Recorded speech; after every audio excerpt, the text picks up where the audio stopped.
जय हिंद दोस्तों, कैसे हैं आप सभी लोग। मैं हूं आप सभी लोगों का दोस्त संचित। और दोस्तों, आज की इस वीडियो में हम लोग बात करने वाले हैं निफ्टी एंड बैंक निफ्टी में हमारा नेक्स्ट वीक के लिए क्या व्यू रह सकता है।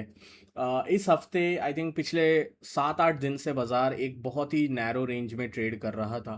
उस नैरो रेंज में ट्रेड करने के बाद फाइनली बाज़ार ने जो है एक मोमेंटम देने की कोशिश फ्राइडे के सेकेंड हाफ में करी है। अब फ्राइडे के सेकंड हाफ में जो ब्रेकआउट हुआ है, उस ब्रेकआउट का हमें क्या रिजल्ट अब नेक्स्ट वीक देखने को मिल सकता है। क्रूड ऑयल की पोजीशनिंग कैसी है, ग्लोबल मार्केट्स की पोजीशनिंग कैसी है, यूएस ईरान वॉर की पोजीशनिंग कैसी है, सारी चीज़ें इस वीडियो में डिस्कस करने वाले हैं। तो दोस्तों, वीडियो शुरू करने से पहले चैनल को सब्सक्राइब कीजिएगा, बेल आइकन को दबाइएगा और इस वीडियो का लाइक हम रखते हैं लगभग 1500 लाइक्स, जो कि आप पूरा कर ही देंगे। तो चलिए, अब ज़्यादा टाइम वेस्ट ना करते हुए वीडियो को शुरू करते हैं।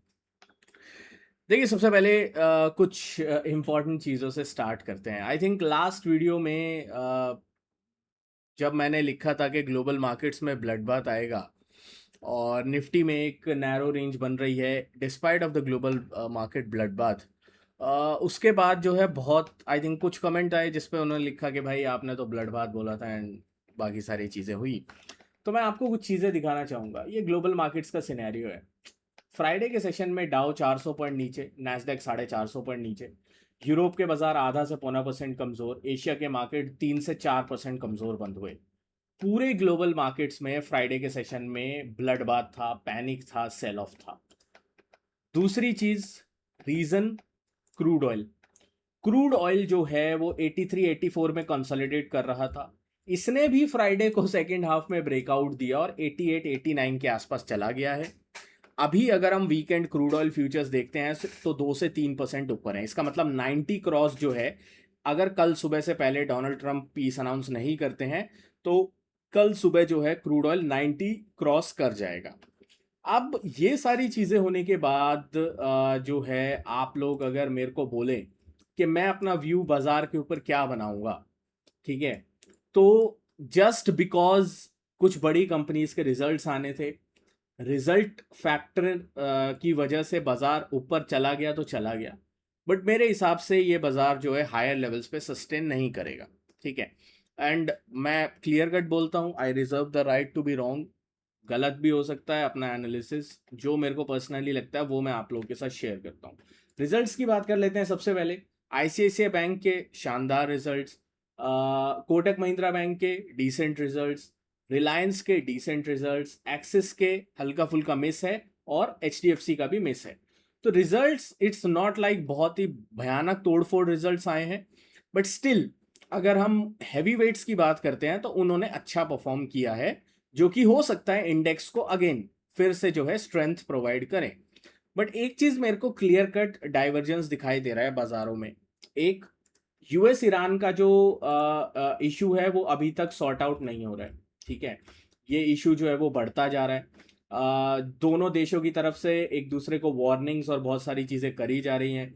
यूएस एयरक्राफ्ट जो है उन्होंने 8वें दिन लगातार जो है ईरान के ऊपर स्ट्राइक्स करे हैं। ठीक है, ईरान ने कल जो है कुवैत के वाटर प्लांट और जो पावर प्लांट है वहां पे अटैक किया है, 2 जगह पर। ठीक है, यूएस फोर्सेस को बोला गया है कि बहुत सारा सारा जो है अपनी तैयारी बिल्कुल तैयार रखो एक बड़े स्ट्राइक के लिए। जैसा मैंने कल भी आप लोगों के साथ टेलीग्राम पे भी आई थिंक शेयर किया था कि प्रेसिडेंट ट्रंप इस हफ्ते जो है एक बड़ा मैसिव ऑफेंसिव ऑपरेशन करना चाहते हैं।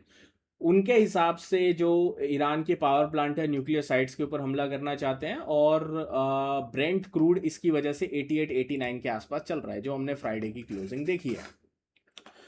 कोई रीजन मेरे को नहीं बोल रहा है अपार्ट फ्रॉम रिजल्ट्स।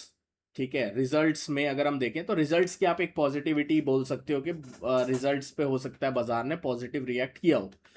इसके अलावा there is no reason for market to stay high. ठीक है, हायर लेवल्स पे रुकने का, क्योंकि क्रूड आपका 90 के आसपास है, करेंसी आपकी 96.5 के आसपास है। दोनों चीजें इकोनॉमी के ऊपर बहुत बुरा इम्पैक्ट डाल रही हैं और डालेंगी। प्लस ग्लोबल मार्केट्स की सिचुएशन खराब है। अब ये सारी चीजें मैंने आपको खराब बता दी।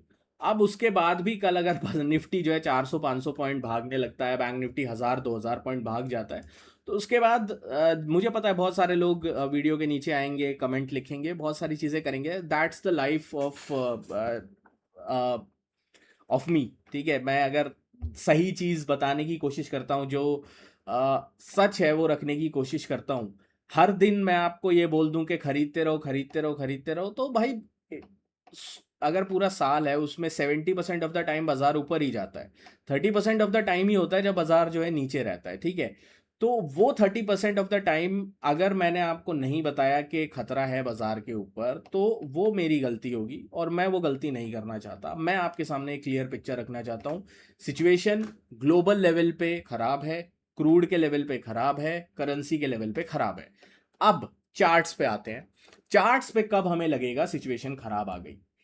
बाजार ने फ्राइडे को ब्रेकआउट किया है इस रेंज का, जो कि थी 24,230-240। ठीक है, 24,230-240 के ऊपर बाजार जब तक है तब तक शॉर्ट का नहीं सोचना है। सिचुएशन कितनी भी खराब हो, सिचुएशन कुछ भी हो, क्रूड कहीं भी जा रहा हो, जब तक ये मार्केट 24,220-240 के नीचे ट्रेड करना स्टार्ट नहीं करता है, मेरे को शॉर्ट अपने माइंड में लाना ही नहीं। ठीक है, ये चीज क्लियर है। जस्ट बिकॉज चीजें खराब है, मैं जो है आप लोगों के मन में शॉर्ट भर दूं या आपको बोलूं कि हर लेवल पे शॉर्ट करते जाओ, ऐसा ऐसे बाजार नहीं चलता है। आपको ये चीज ध्यान रखनी है कि बाजार जो है अपनी चाल पकड़ के चलता है, and market can stay irrelevant until आपके पास जो है पैसा खत्म ना हो जाए, और पैसा खत्म होते ही बाजार आपकी डायरेक्शन में चल जाता है। ये बहुत सारे ट्रेडर्स की कहानी है, बहुत सारे लोगों के साथ हुआ है, मेरे साथ भी बहुत बार हुआ है। इस चीज का जो है मैं अपने एक्सपीरियंस से आपको बता रहा हूँ। तो इसीलिए 24,220-240 जब तक नहीं तोड़ता है बाजार, तब तक शॉर्ट के बारे में नहीं सोचना है। ठीक है, अपसाइड में क्या टारगेट्स हो सकते हैं बाजार के आगे चलते हुए? पहला टारगेट जो निफ्टी का निकल के आ रहा है वो 24,380, 24,400 का लेवल आ रहा है। अगर ये भी बाजार तोड़ देता है तो उसके बाद सीधा आप जो है इस लेवल को मार्क करके चलिए, जो कि 24,500, 525 होगा। अब मान लीजिए बाजार जो है मंडे को नीचे की साइड इस लेवल को तोड़ता है, तो हमारा सीधा टारगेट 23,920, 930 के आसपास हो सकता है। इस चीज के ऊपर हम नजर रखेंगे। ठीक है, बैंक निफ्टी की बात कर लेते हैं। Simple same trade bank Nifty में भी सेटअप दिख रहा है। 58, 150, 200 के लेवल को ब्रेकआउट किया बैंक निफ्टी ने और अब हायर लेवल्स पे निकला हुआ है। बैंक निफ्टी के लिए जो इंपॉर्टेंट लेवल होगा वो ये जोन होगा, जो कि होगा 58,600 से 58,700 का जोन। 58,600, 700 के नीचे अगर बैंक निफ्टी ट्रेड सस्टेन करता है तो अच्छी बात नहीं होगी। बैंक निफ्टी अगर 58,600, 700 के ऊपर ट्रेड करना स्टार्ट करता है तो बहुत अच्छी बात होगी, फिर हम जो है 60,000 की तरफ भी जा सकते हैं पोजिशनली। बट अगर मान लीजिए दो तीन सिनेरियोज हम यहाँ पे एक चीज देख लेते हैं। मान लीजिए कहीं इधर गैप अप होता है, गैप अप के बाद प्राइस जो है इस तरीके से चलना चाहिए, ये एक पॉजिटिव सिनेरियो होगा। गैप अप के बाद अगर प्राइस इस तरीके से रहता है और फिर इस तरीके से ब्रेक डाउन करता है, this is going to be highly negative. तो यहाँ पे आपको बहुत ज्यादा कॉशियस होकर एक बार के लिए देखना पड़ेगा। ठीक है, तो ये अभी के लिए पूरा सिनेरियो है। डाउन साइड में 58,150, 58,200 का लेवल बहुत ज्यादा इंपॉर्टेंट है। 57,400 की जगह खुल जाएगी अगर हम 58,200 के नीचे दोबारा से ट्रेड करना स्टार्ट करते हैं तो।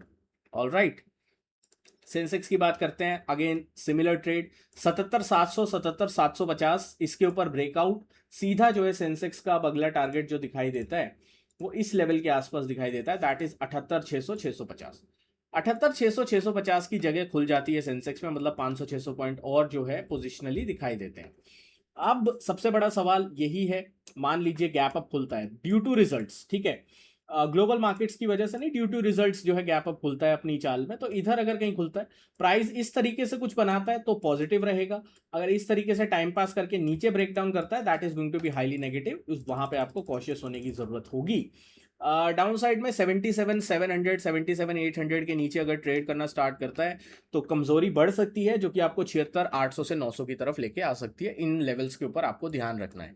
देखो भाई, मैं जो है ग्लोबल मार्केट्स में फंडामेंटली बाजार में जो चीज़ें चल रही हैं, वो चीज़ें आपको आप लोगों के सामने जो भी है सच रखने की कोशिश करता हूँ। ठीक है, मैं ये नहीं बोल सकता, मैं किसी को शुगर कोट करके चीज़ें नहीं दिखा सकता, जो सच है वो मैं रखने की कोशिश करता हूँ। इंपॉर्टेंट चीज़ है जो कि मैं हमेशा कहता हूँ, कोई भी न्यूज़ हो, कोई भी फंडामेंटल फैक्टर हो, मैक्रो माइक्रो फैक्टर हो, हमेशा लेवल्स को फॉलो करो। अगर बाजार ऊपर का लेवल तोड़ रहा है तो ऊपर की साइड अपने को डायरेक्शन देखनी है, बाजार नीचे का लेवल तोड़ रहा है तो नीचे की साइड डायरेक्शन देखनी है। Don't get married to a view, किसी व्यू को चिपक के पकड़ के मत बैठो। वरना बहुत ज़्यादा नुकसान हो सकता है। बाकी कोई भी लेटेस्ट अपडेट डेवलपमेंट न्यूज़ होती है मैं आपको टेलीग्राम पे शेयर कर दूंगा, आप ज्वाइन कर लीजिएगा, डिस्क्रिप्शन में लिंक है हमारा टेलीग्राम ग्रुप। मिलता हूँ आपसे नेक्स्ट वीडियो में दोस्तों। Thank you so much for watching guys. जय हिंद, वंदे मातरम।